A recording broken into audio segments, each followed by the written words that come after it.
Hello, friends, and welcome to the PrepWell podcast. I'm your host, Phil Black. And if you have an 8th, 9th, or 10th grader with big aspirations, like the Ivy League, or military service academies like West Point, ROTC, or athletic scholarships, boom, you've come to the right place. My specialty, my superpower, if you will, is preparing families for these competitive programs. I'll teach you what your child should do, when they should do it, and how you can help. So stick around and prepare to out-prepare. Hello, friends, and welcome to the PrepWell podcast. Today, I'm going to take the show in a slightly different direction. Today, I want to speak directly to your son or daughter. I'd love you to listen in, of course, but understand that today's message is specifically for your child. And part of why I'm giving this a shot is because I often hear feedback from parents who report that they listen to this podcast with their children, usually while driving in a car, even though it's not really directed to the child, and they still get a lot out of it. So today, I'm removing you, the parent, from the equation and going directly to the source, your child. Just like I do in the PrepWell Academy videos, if your child happens to be a PrepWeller. But please do listen into this episode with your son or daughter in the car or anywhere else that's convenient and see where it leads. So from here on out, I am talking directly to your son or daughter. Hello, friends. It's me, Phil Black, founder of PrepWell Academy. For those of you who are already PrepWellers, thank you for tuning in. I appreciate you and your family, and I hope that our work together over the months and some of you years is really helping out. Whether it's helping you create a target list of colleges, or deciding on next year's classes, or building strong study habits, or brainstorming about what to do this summer, or deciding whether or not to drop the sport that you've played for the last 8 years, whatever it might be, I hope the program is helping.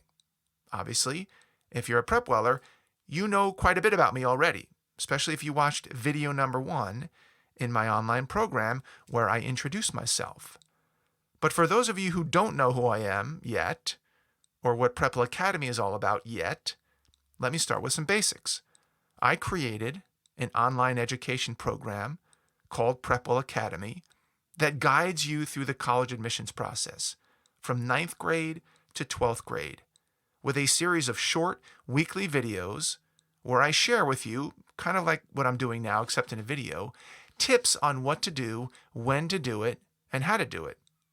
And to give you an idea of who I am and where I came from and why you might want to listen to some of my tips, here's a quick snapshot of who I am and how I came to be speaking to you right here, right now, on this podcast. I went to a public high school in New York where I was a recruited basketball player with scholarship offers to a handful of mid-tier Division I schools. Don't get me wrong, I was no Zion Williamson. I wasn't recruited by the Dukes and the North Carolinas and the Arizonas of the world. But at the time, I was a pretty good player. In the end, I applied to and got into Yale University, where I was also recruited for basketball, and I decided to go, even though Ivy League schools don't give athletic scholarships. I played basketball at Yale for 4 years, made lifelong friends, met my wife, who swam at Yale, and had a terrific college experience. I graduated from Yale and started applying for jobs.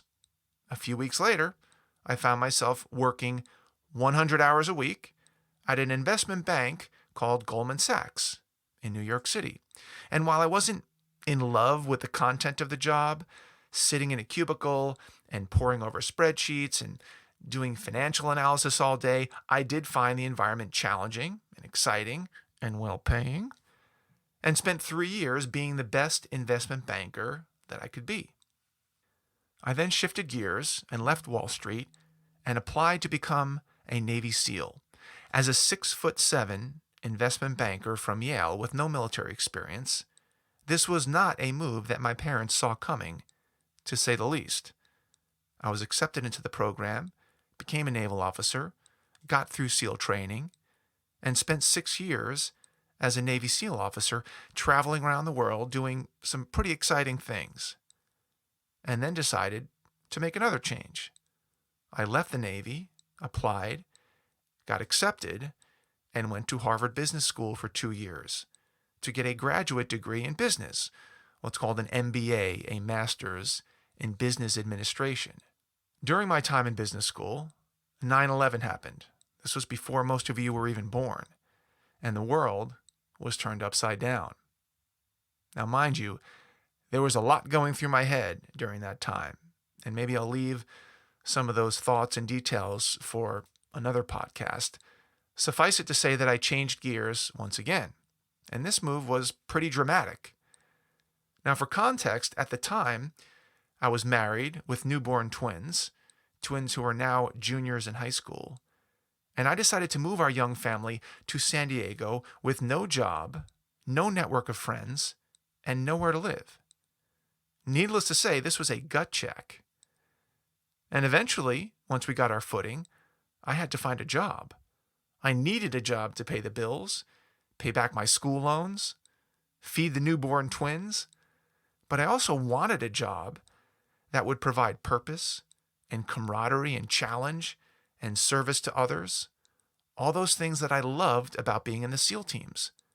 So I applied and was accepted to begin the San Diego Fire Academy.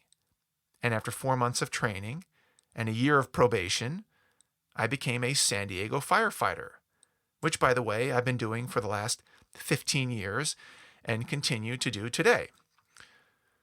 Well, not today, because I have off today, but you know what I mean. I'm a firefighter. At the same time I started my firefighting career, I started a fitness business called FitDeck. A Fit Deck, as in fitness deck, was a custom deck of playing cards that had exercises on them that people would shuffle to create their own varied workouts. And my wife and I ran that business from our garage for 7 years. And during that time, sold over 500,000 of these decks of cards and made over $5 million in sales. I then applied and got onto Shark Tank. For those of you unfamiliar with Shark Tank is a reality TV show on ABC where entrepreneurs pitch their businesses to a panel of investors who decide to invest or not. And while I didn't get a deal on the show, I did end up selling the FitDeck business a few months later, thanks in part to the publicity and the short-term celebrity that comes from appearing on the show. If you're interested or you're a Shark Tank fan, feel free to Google Phil Black Shark Tank to see a little highlight episode. It wasn't long after selling FitDeck that I became eager to start another business. And while evaluating what I really like to do, which was teaching and coaching and mentoring, along with where I saw a desperate need in the market, I found you.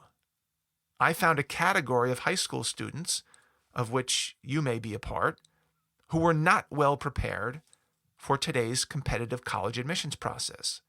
I found families, of which you might be part of, who were under the mistaken assumption that 11th grade was the right time to start thinking about college. I found teenagers, let's hope this won't be you, who were regretful when their college aspirations were dashed thanks to poor preparation or mismanaged expectations or complacency. And I also happen to have 4 sons myself who were a few years away from falling into these very same traps.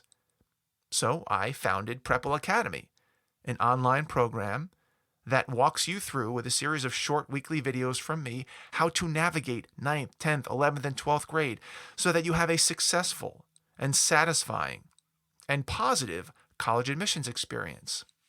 I bring these things up to give you some context about who I am, where I've come from, decisions I've made, paths I've chosen, and the life I'm leading, so that you can decide whether or not you care at all about anything I have to say. After all, if you begin to follow me or you become a PrepWeller, I will be your mentor in this process. And mentoring relationships usually work best if you at least respect your mentor, One of my superpowers happens to be understanding what it takes to apply to and get accepted to, as you've heard several times, some of the world's most competitive programs. So if you're intrigued by any of the things I've done, whether it's being a Division I athlete or a Yale and Harvard graduate or a Navy SEAL or a Goldman Sachs investment banker or a firefighter or entrepreneur or Shark Tank contestant or husband or father, then maybe you want to pay attention. If you're uninterested in any of these things or the experiences that I bring to the table, that's okay too. There are plenty of other mentors out there who may resonate better with you, and I strongly encourage you to seek them out. Today, I'd like to cover 3 topics that I think are particularly important for you to hear right now. Topic number 1 is the opportunity. The opportunity you have ahead of you if you play your cards right and play them at the right time. Because that window of opportunity is short. Do you understand how big this opportunity is? Topic number 2, your operating system. That is, how you operate in your day-to-day life. Are you a preparer or a procrastinator? Topic number 3, decision making. How decisions, big and small, may influence the trajectory of your life. Let's start with opportunity. Opportunity is the set of circumstances in your life that make it possible to do something. Well, what do we mean by set of circumstances? Well, what do you have available to you to help you chart your course? That could be family, siblings, parents, friends, community, school, money, the internet, mentors. And every one of you has a unique set of circumstances. Some, you might say, are better than others.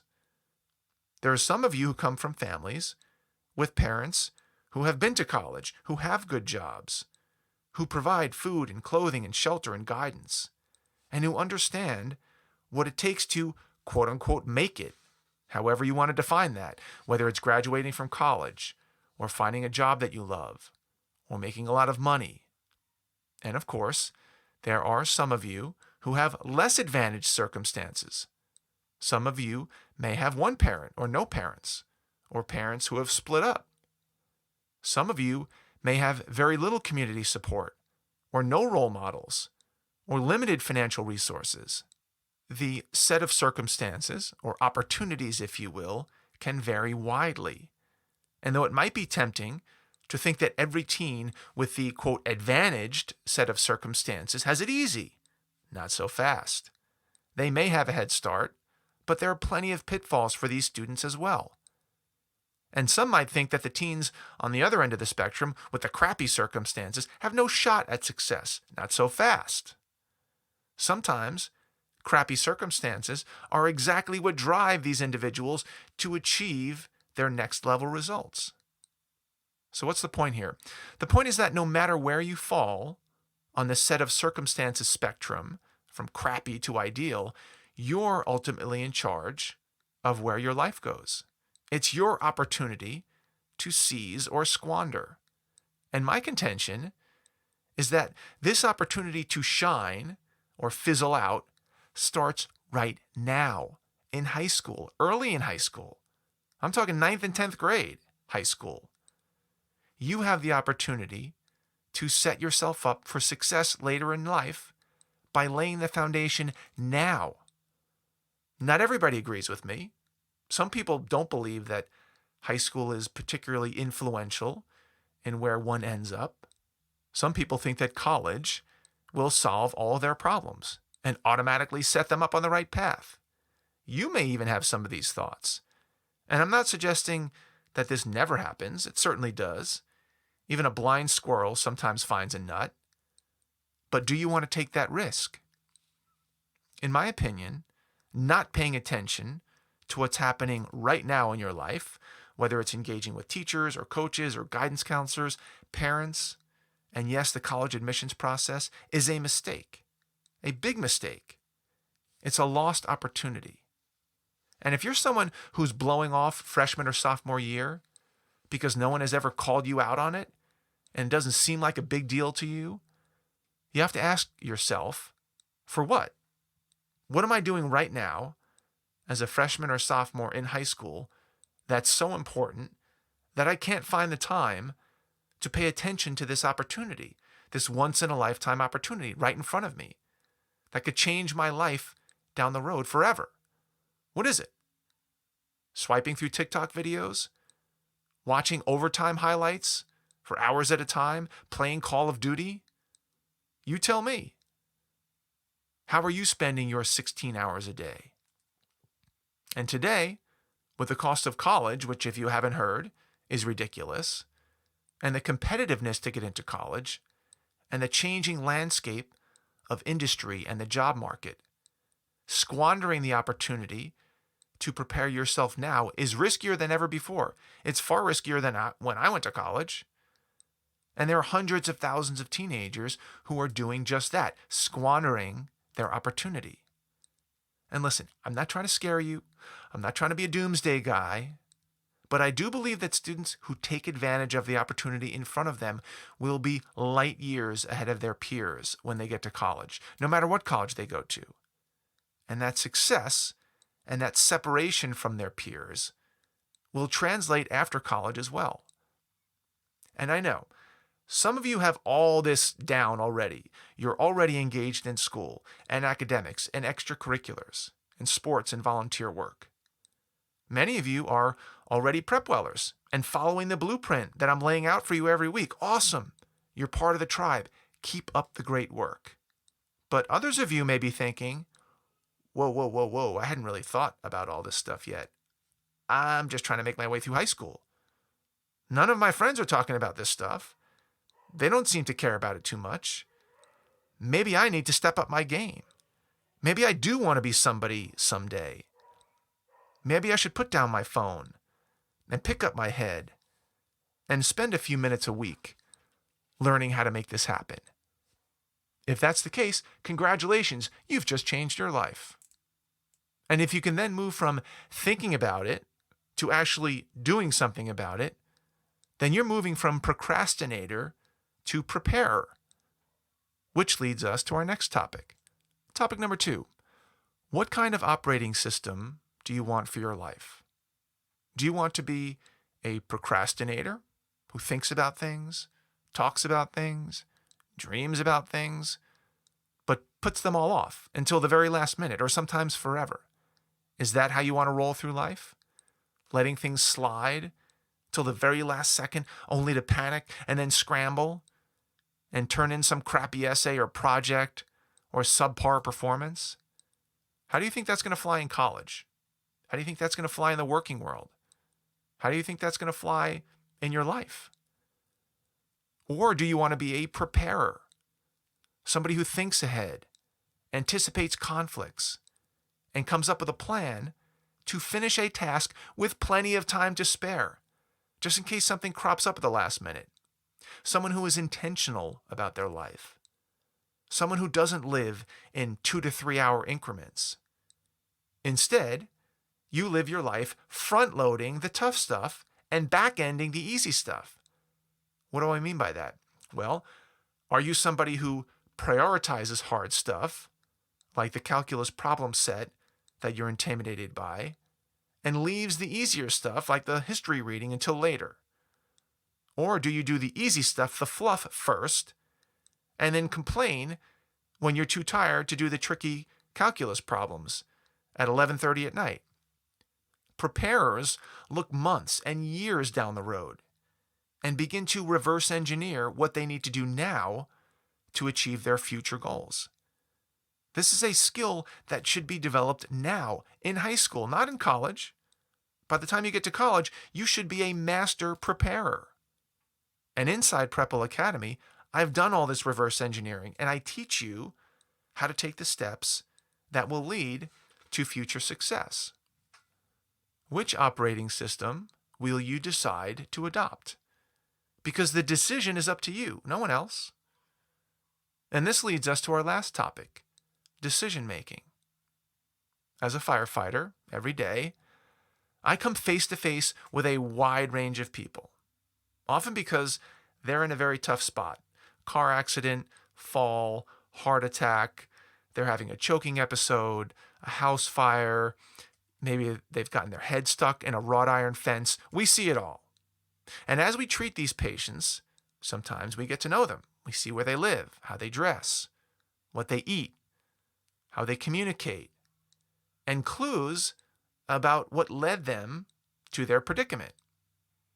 Yesterday, we had a call where we responded to a 38-year-old male drug overdose patient.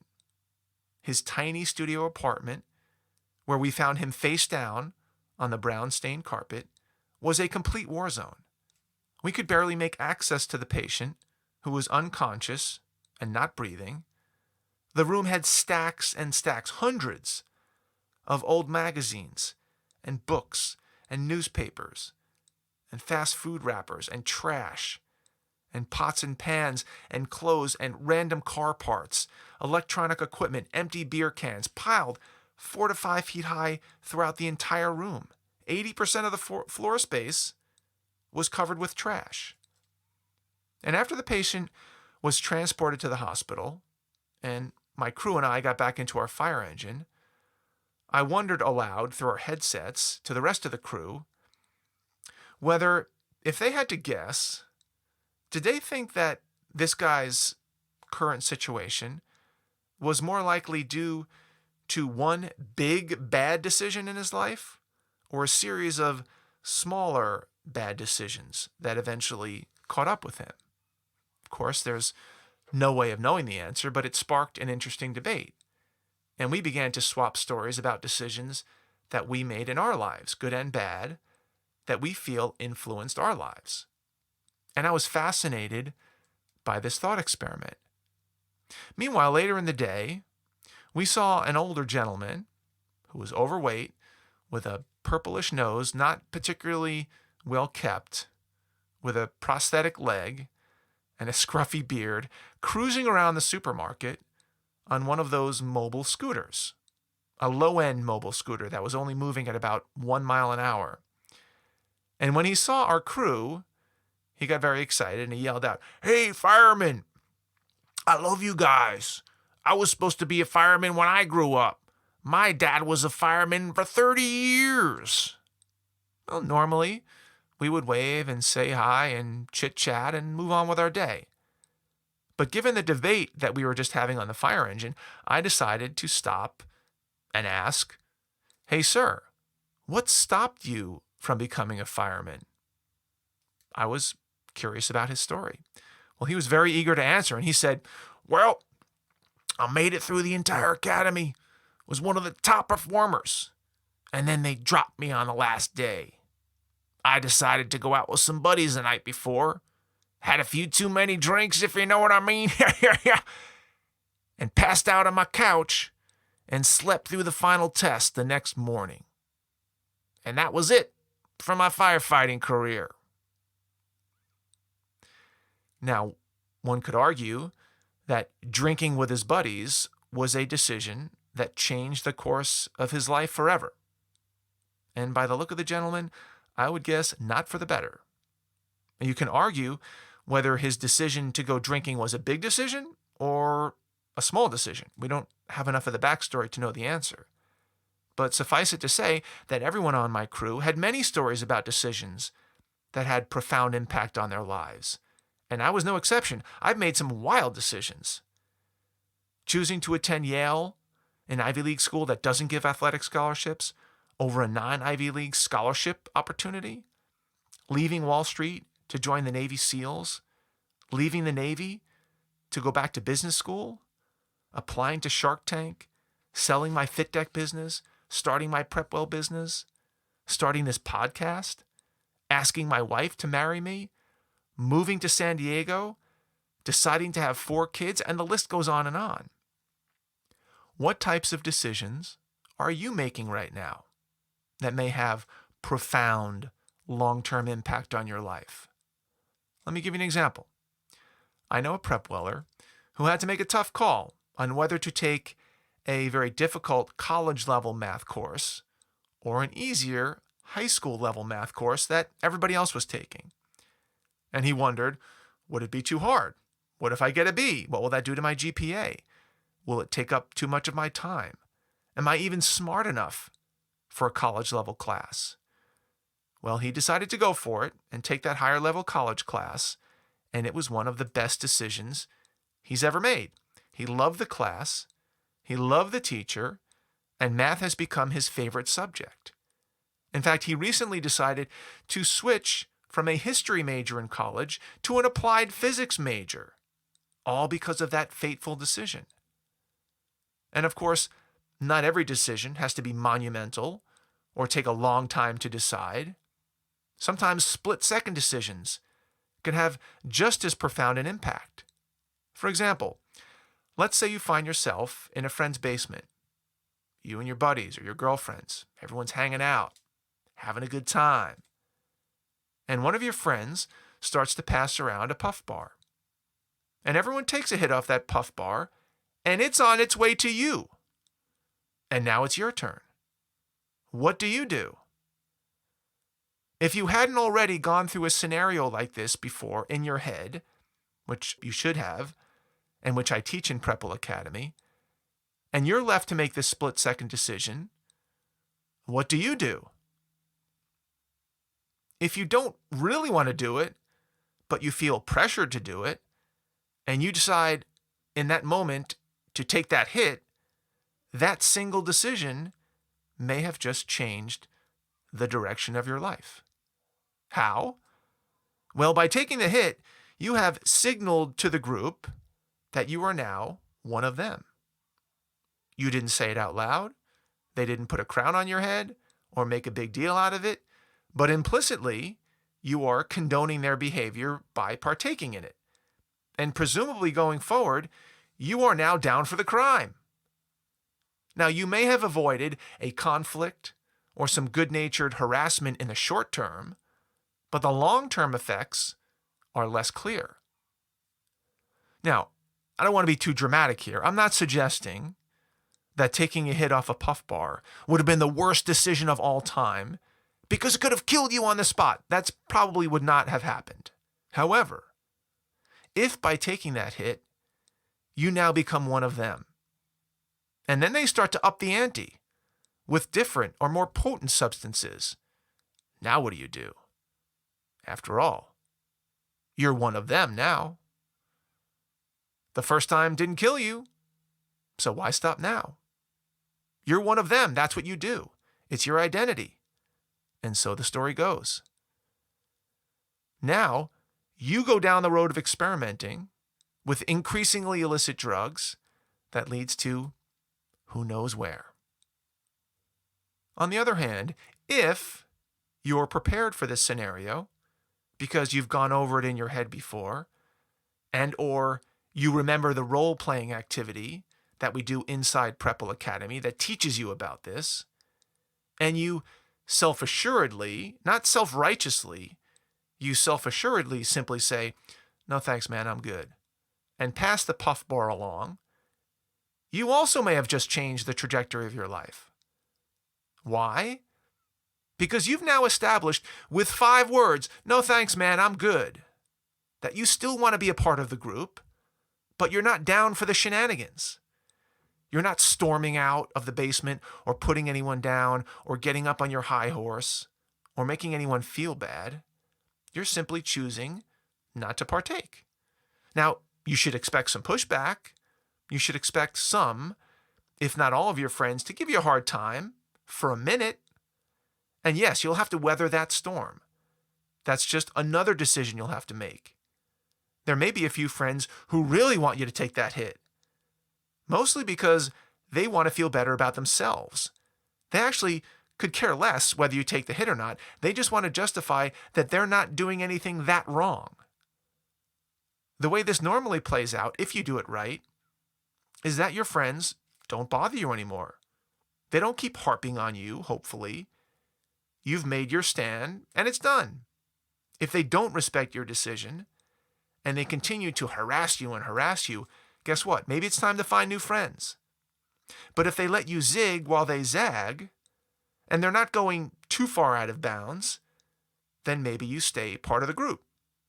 You don't have to become a hermit and never leave your bedroom again. You have to be able to deal with real life. And you can imagine the same thing happening with alcohol. Stand your ground one time, and with any luck, you'll be off the hook. You'll become the designated driver who gets to laugh at the idiots that your friends turn into when they drink. Being a non-drinker who helps out as the designated driver will become your identity. Sounds like a reasonable compromise to me. In my day, I was the designated driver at all times. I'm a non-drinker. That doesn't mean that I don't go to parties or I try to convince my friends not to drink. I just decided that it wasn't for me. But I still want to maintain my friendships and relationships. These decisions, big or small, can cast big shadows. So as we wrap up this episode, I want to pull a few things together. After giving you some context about who I am and where I come from, we talked about the opportunity before you, the opportunity to get a head start in life. Opportunity is not something to wait for.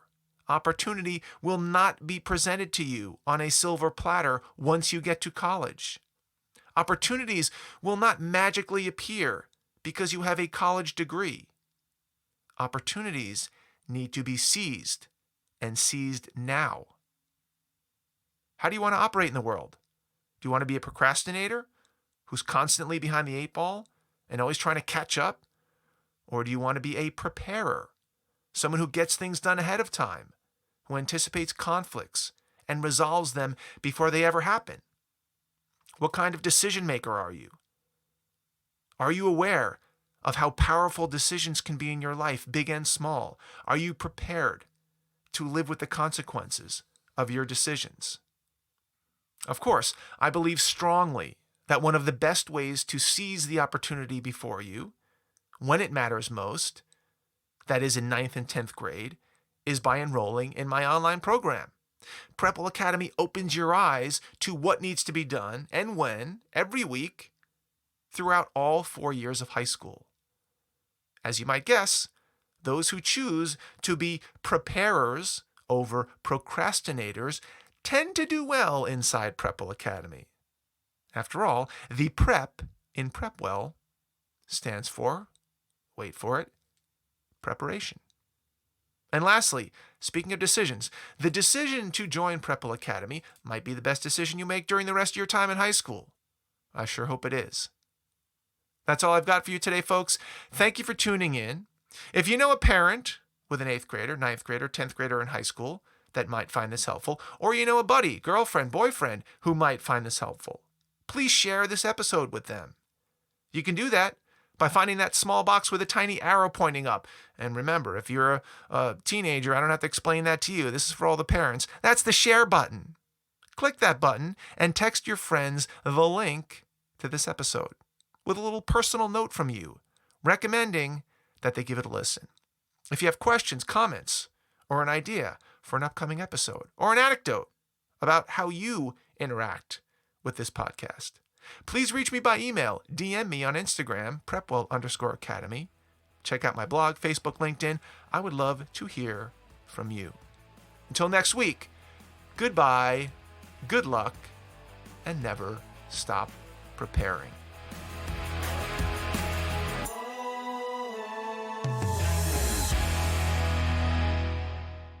This podcast is brought to you by PrepWell Academy. PrepWell Academy is my one-of-a-kind online mentoring program that delivers to your 9th or 10th grader a short, highly relevant video from me every week, every Sunday in fact, where I give them a heads up about what they should be thinking about to stay ahead of the game. To get these valuable lessons into your child's hands, please head over to PrepWellAcademy.com and enroll your child today.